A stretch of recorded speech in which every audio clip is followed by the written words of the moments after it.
Well, hello.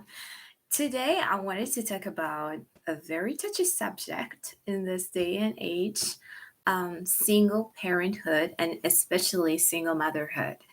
So don't get me wrong, I'm a single mom myself, but it's not always easy. And there are a lot of hurdles, a lot of trouble to be met with the path of single parenthood, especially taking care of multiple kids. You know, so I wanted to talk about this subject today because I feel that it's very important for women to come together and to talk about real things, not try to sugarcoat it, not trying to make it seem better than it is in reality.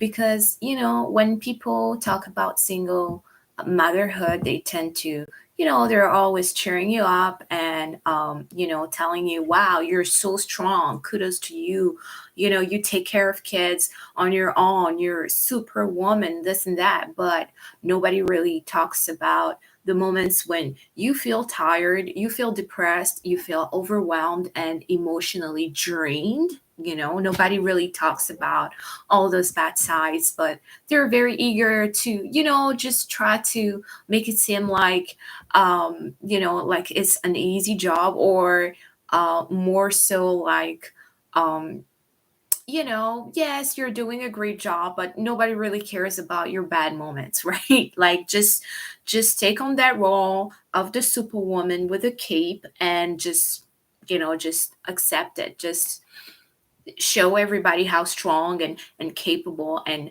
heroic you are, and don't please don't tell us that you have your moments. Don't tell us that you break down often, and don't tell us that sometimes you really feel like you're not strong enough. So today's subject is basically, why is it that single moms always date losers? So English, first of all, English is not my first language. As you may have heard in my accent, I usually speak French. But it was important for me to reach the most people with this, because I feel that, we're becoming more and more global on YouTube. So it's important to speak in a language that a lot more people can understand. So if there is a word that you cannot really understand, that I'm pronouncing wrong or something, well, please bear with me. I'm still learning.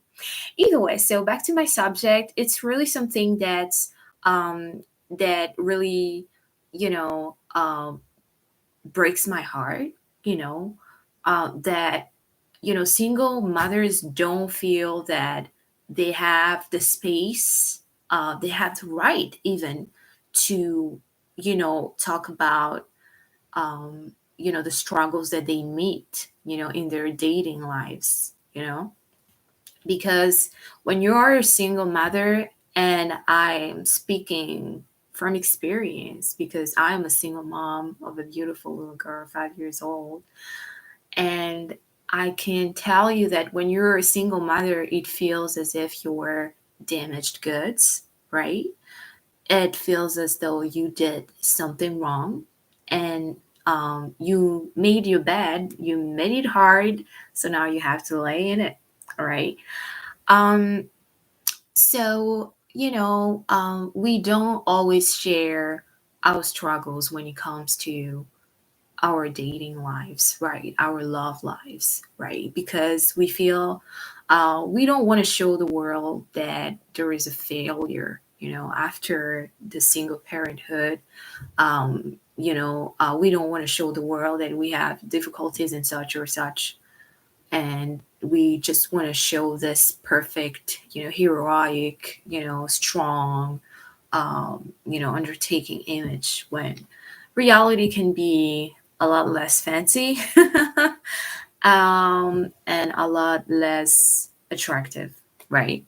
So I feel as though, because of this belief that you are damaged goods, that you hold within you, when you meet certain people, basically you're just happy that they're giving you their time, right? You don't feel that you're worth everything that you were worth before you had multiple baby daddies or had to deal with a divorce, and now are taking care of kids that more often than not are pretty ungrateful and drain you physically and emotionally, even though you love them so much, right? Like, one of the stigmas is talking about the kids that drain you, because then people are like, oh, but you're supposed to be, the super mother that loves her kids no matter what. They cannot drain you, right? But yeah, but they do. They do drain you, and all parents will receive this because they know the truth. They know that it's not easy to take care of human beings. Human beings are naturally selfish, and taking care of other human beings comes with a lot of struggles, right? Even though you love your kids to death. Okay. So basically, when somebody dates you and you're a single mom and you have a bunch of kids at home, you feel grateful. You feel grateful that that person saw you. You feel grateful that that person is willing to give you another try, another chance, at relationships.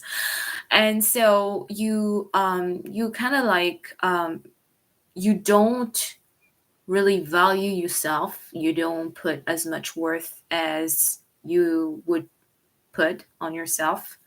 Um, hadn't you been in that situation? And it always ends up to be guys that are really just losers, you know, sometimes. They're homosexual, they just want a place to crush at. They're just, they're using you, they steal from you, they drive your car, they eat your cereals, and they have physical, intimate relationships with you for free. So basically, you cook for them, you clean after them, you take care of them, you drive them, you clothe them, even for certain people. And so you house them, you shelter them, everything possible, and you end up, getting the short end of the stick. And it's very important for me to say that it doesn't have to be that way. Just because you had a bunch of kids doesn't mean that you have to lower your profile and not ask for much and just be happy that somebody wants to be around you. First of all, never give in to the temptation of sex during dating, okay? Dating is not meant to be, having sexual intercourses. Like, dating doesn't equate to sexual relationships, okay? Just because you're dating somebody doesn't give them the right to sleep with you. Like, give yourself some time. Don't be desperate. And I know it's easier said than done because, I know the burden of taking care of a child alone as a woman. Sometimes we just want somebody to, be our shoulder to cry on. We just want that emotional extra support, that we cannot always get in our kids, you know. But one thing that I find super important is that you absolutely should not have sex with people that you're dating unless it's been at least a year, 12 months, girl. Like, literally, you don't want to give the coochie too easy.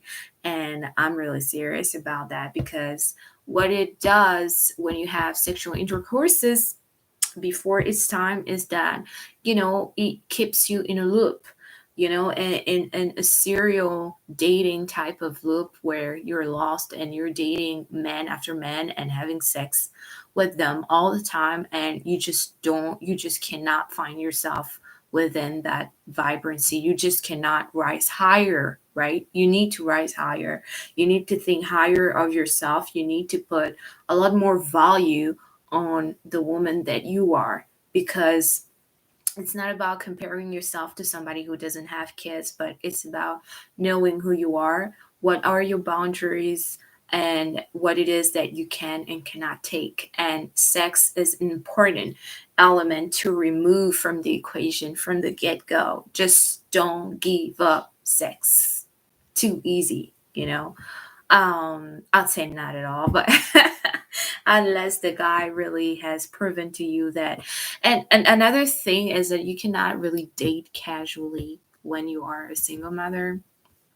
Dating casually is a no-no because again, it keeps you in that same loop where men just are there to use and abuse you, coming in and out of your house. And as your kids grow up and their eyes open and they start to see mommy has so many different boyfriends, one year after the other, it becomes a mess, really. And I think that what you should do really is, find a way to just take your time and analyze, people that come into your life. And take your time and value yourself and enough to know that, okay, this person belongs in my life or not. Is it a person that will put pressure on me to have sexual intercourse with him before I feel ready, before I can say for sure that he's a man that belongs in my life and in my children's life?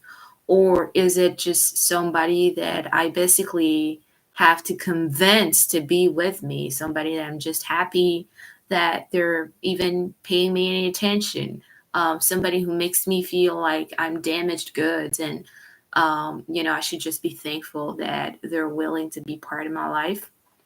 So you have to be very careful with this, or you will end up, with losers. You will end up with people that are just adventurous. All they want in life is, some cheap thrills, season after season. And you're just part of the plot. You're just part of, their mosaic. They don't care. It's just like they're collecting you like they collected others before you, and as much as you would like it to be something meaningful, it's not as meaningful to them because you opened your legs so easy, and you just open your house to strangers, and they meet and interact with your kids so easily. So a man like that is surely not going to commit to you. As a single mother, you need somebody to actually commit to you. You don't need a casual boyfriend. You don't need casual dating. You don't need casual sex. I don't care what you say. My body, my choice, whatever. I can sleep with whomever I want. I'm a independent woman. But girl, that independence got you where you are at right now. And trust me, it's not a good place. Okay.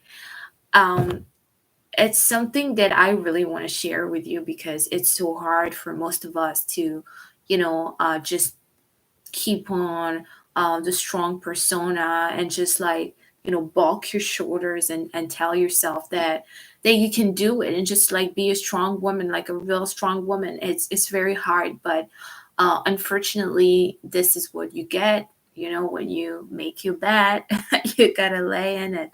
So be very careful and don't let any man mistreat you and just use you to basically have a shelter over his head, or have sex whenever he wants to, or have a woman who cooks and cleans, and basically doesn't have to do much. And guys like you will always cheat on you because they have no respect for you. They don't see the value that you bring in their lives. So be very, very careful as a single mom.